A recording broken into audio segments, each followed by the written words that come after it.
চলে যাচ্ছি সেখানে। তার জন্য বেশ কিছু সুযোগ সুবিধা সৃষ্টি করা দরকার এবং জায়গাও নির্দিষ্ট করে দেওয়া দরকার। আমরা চাই না যে যেখানে সেখানে শিল্প গড়ে উঠে আমার কৃষি জমি নষ্ট হোক, কারণ আমাদেরকে যেমন 16 কোটি মানুষের খাদ্য চাহিদা পূরণ করতে হবে। আবার এই কৃষিপণ্য উৎপাদন করে সেটাকে প্রক্রিয়াজাত করেও কিন্তু আমরা প্রচুর পরিমাণে বিদেশে রপ্তানি করতে পারি। আবার আমার দেশের ভিতরেও কিন্তু আভ্যন্তরীণ বাজারও সৃষ্টি হচ্ছে, আমাদের নিজস্ব বাজার সৃষ্টি হচ্ছে। পাশাপাশি আমার প্রতিবেশী দেশগুলি, সেখানেও কিন্তু বিরাট বাজার রয়ে গেছে। সেগুলো আমাদের খুঁজে বের করে কোন দেশে কোন ধরনের পণ্য আমরা রপ্তানি করতে পারি সেটা আমরা দেখতে পারি। আর সেদিকে লক্ষ্য রেখেই কিন্তু আমাদের সকল পরিকল্পনা নেওয়া দরকার বলে আমরা মনে করি। একটা ঠিক আমি এটা মনে করি যে আমাদের দেশের শিল্পায়নের সবথেকে বড় প্রতিবন্ধকতা হচ্ছে আমাদের ব্যাংক ঋণ। ব্যাংক ঋণ এক সময় সিঙ্গেল ডিজিটে ছিল, কিন্তু উঠতে উঠতে ডাবল ডিজিটে। সেটাও এতটা হতো না, কারণ অনেক সময় আমাদের দেশের অর্থনীতি সচল রাখার জন্য কোথাও কোথাও থেকে আমাদের স্বল্প সুদে ঋণ নিতে হয়, সুযোগ সুবিধা নিতে হয়, তখনই অনেকগুলি শর্ত জুড়ে দেওয়া হয়। এই ব্যাংক ঋণের উপরে যে ক্যাপ সিস্টেমটা ছিল, এটা IMF-এর প্রেসক্রিপশনে সেটা তুলে দিতে বাধ্য হয় ওখান থেকে স্বল্প সুদে ঋণ নেওয়ার জন্য। এই তারপরেই ব্যাংকের ঋণটা লাগাম ছাড়া হয়ে যায়। আমরা চেষ্টা করেছি, এমনকি আমি একবার উদ্যোগ নিলাম যে সকলের সঙ্গে কথাও বললাম, বেশ কিছু সুযোগ সুবিধাও করে দিলাম। কারণ আমাদের যেমন সরকারি প্রতিষ্ঠানগুলির অর্থ আগে 70% সরকারি ব্যাংকে রাখতে হতো, 30% বেসরকারি ব্যাংকে রাখতে পারতো। ব্যাংকের মালিকরা বলেন যে এটা যদি 50-50 করে দেওয়া হয় তা আমরা সিঙ্গেল ডিজিটে নামিয়ে আনবো। আমরা সেটাও কিন্তু করে দেওয়ার জন্য প্রস্তুত হলাম এবং দিলাম। কিছু ব্যাংক ঠিকই সুদের হার 9%-এ নামালেও কিন্তু সকলে কিন্তু তা করলো না, না করে বাড়তে বাড়তে প্রায় 14, 15, 16-তে নিয়ে গেল। এবং কেন করলো না তাদের এই সুযোগটা দেওয়া সত্ত্বেও? এখন আমার এখানে প্রশ্নটা হচ্ছে, এই ব্যাংকের মালিক যারা, তাদেরও তো শিল্প কলকারখানা আছে, তারাও তো ব্যবসা বাণিজ্য করে। তাহলে এখন আমাকে তো সেই জায়গাটা আগে হাত দিতে হবে যে তারা ব্যাংকও চালাচ্ছে, শিল্পও চালাচ্ছে, আবার তারা সুদের হার কমাবে না। তাহলে তাদের ব্যবসা কি কি আছে না আছে, ট্যাক্সটা ঠিকমতো দিচ্ছে কিনা, ভ্যাটটা দিচ্ছে কিনা, কাঁচামালটা ঠিকমতো আনছে কিনা। শুধুমাত্র সরকারি সব করে দেবে তা তো না, আমরা তো বেসরকারি খাতকে সম্পূর্ণভাবে উন্মুক্ত করে দিয়েছি।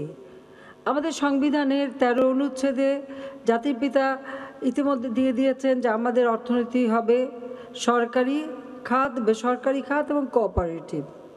কাজে বেসরকারি খাতকেও কিন্তু আমাদের সংবিধানে স্বীকৃতি দেওয়া আছে। আর আমরা কিন্তু এখন বেসরকারি খাতকেই সবথেকে বেশি, বোধহয় আমি সরকারে আসার পর, আওয়ামী লীগ সরকারে আসার পর বেসরকারি খাতটা সবথেকে বেশি উন্মুক্ত করে দিয়েছি।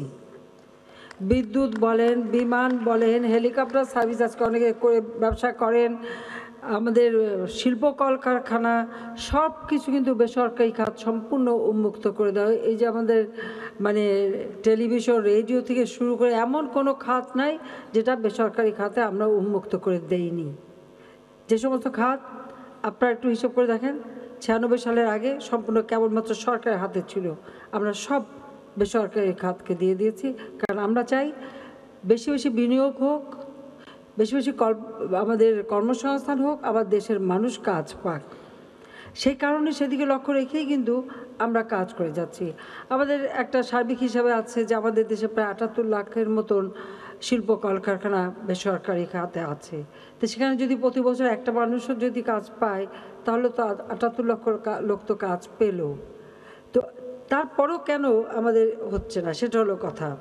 দ্বিতীয় কথা হচ্ছে যে আরেকটি বিষয়, আমাদের যারা মানে শিল্প তৈরি করেন, তারা এই বর্জ্য ব্যবস্থাপনার কোনো পদক্ষেপই নেন না। অথচ এই বর্জ্য কারণেই যে আমাদের পরিবেশ নষ্ট হচ্ছে, নদী নষ্ট হচ্ছে, সব নষ্ট, এটার দিকে কেউ নজরই দিতে চান না। আপনারা যদি এই বর্জ্য ব্যবস্থাপনার জন্য সামান্য কিছু টাকা খরচ করতে হবে, এই তো সেটা যদি আপনারা করেন তাতে আমাদের পরিবেশটাও সুরক্ষিত হয়। কিন্তু এইখানে কার্পণ্য কেন, সেটাও আমার একটা প্রশ্ন। দেশটাকে তো রক্ষা করে চলতে হবে, দেশের পরিবেশটা তো রক্ষা করতে হবে। আমরা সরকার আসার পর যাতে আরও বেশি শিল্প গড়তে পারি এবং বিশেষ করে বিদেশি বিনিয়োগ যাতে আসে, তার জন্য একটা পরিবেশ রক্ষা করা, সেই ক্ষেত্রে নানা ধরনের সুযোগ সুবিধা করে দেওয়া। আমাদের যেমন আগে ছিল বিওআই, সেটাকে আমরা একটা কর্তৃপক্ষ অথরিটি করে দিলাম যাতে তারা আরও ভালোভাবে কাজ করে আরও বেশি করে বিনিয়োগ আনতে পারে।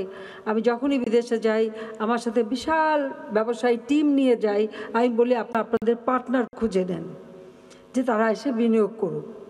এখন কিন্তু মানুষ বিনিয়োগ করার জন্য বাংলাদেশটাকে সবথেকে উপযুক্ত জায়গা হিসেবে মনে করে, কিন্তু আমাদের দেশের ভিতরে আমাদের যারা শিল্পায়নে বিশ্বাসী তাদেরকে আমরা নানা সুবিধাও দিয়েছি। এমনকি এই সুবিধা আগে ছিল না যে ফরেন কারেন্সি যে আর্ন করেন সে কিন্তু ফরেন কারেন্সি অ্যাকাউন্ট করে এখানে টাকা রেখে আবার প্রয়োজন মতো সেই টাকা বিদেশে নিতে পারবেন, এটা কিন্তু আগে ছিল না। আগে এই টাকা আনতে গেলে প্রত্যেকটা অ্যাম্বাসির পারমিশন লাগতো, তাদেরকে হিসাব দিতে হতো, নানা ধরনের প্রতিবন্ধকতা ছিল।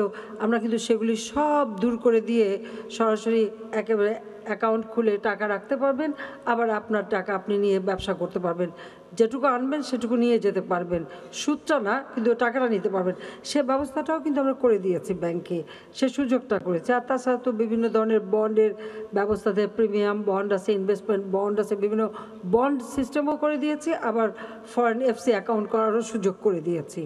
তো সেই সুযোগগুলি নিতে হবে এবং সেভাবে কাজ করতে হবে এবং মনে করতে হবে যে না, আমার দেশের জন্য কাজ করতে হবে।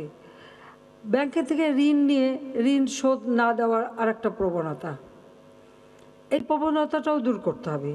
কারণ ব্যাংকের যে টাকা, এই টাকার মালিক তো জনগণ, এবং ব্যাংক যদি চালু রাখতে হয়, বেসরকারি খাতে আমরা ব্যাপকভাবে ব্যাংক করার সুযোগ করে দিয়েছি। বোধহয় আওয়ামী লীগ সরকার আমলে সব থেকে বেশি ব্যাংক বিমা করবার সুযোগ সুবিধা আমরা দিয়েছি, এত ব্যাংক আমরা দিয়েছি। আর ব্যাংক খালি দিলেই হবে না, মানুষের মাঝে ব্যাংক ব্যবহার করার যে একটা প্রবণতা সেটাও সৃষ্টি করতে হবে, সেটাও আমরা করে দিই। বঙ্গবন্ধু আন্তর্জাতিক সম্মেলন কেন্দ্রে জাতীয় শিল্প মেলার উদ্বোধনী অনুষ্ঠানে বক্তব্য দিচ্ছেন প্রধানমন্ত্রী শেখ হাসিনা। আমরা সরাসরি ছিলাম সেখানে।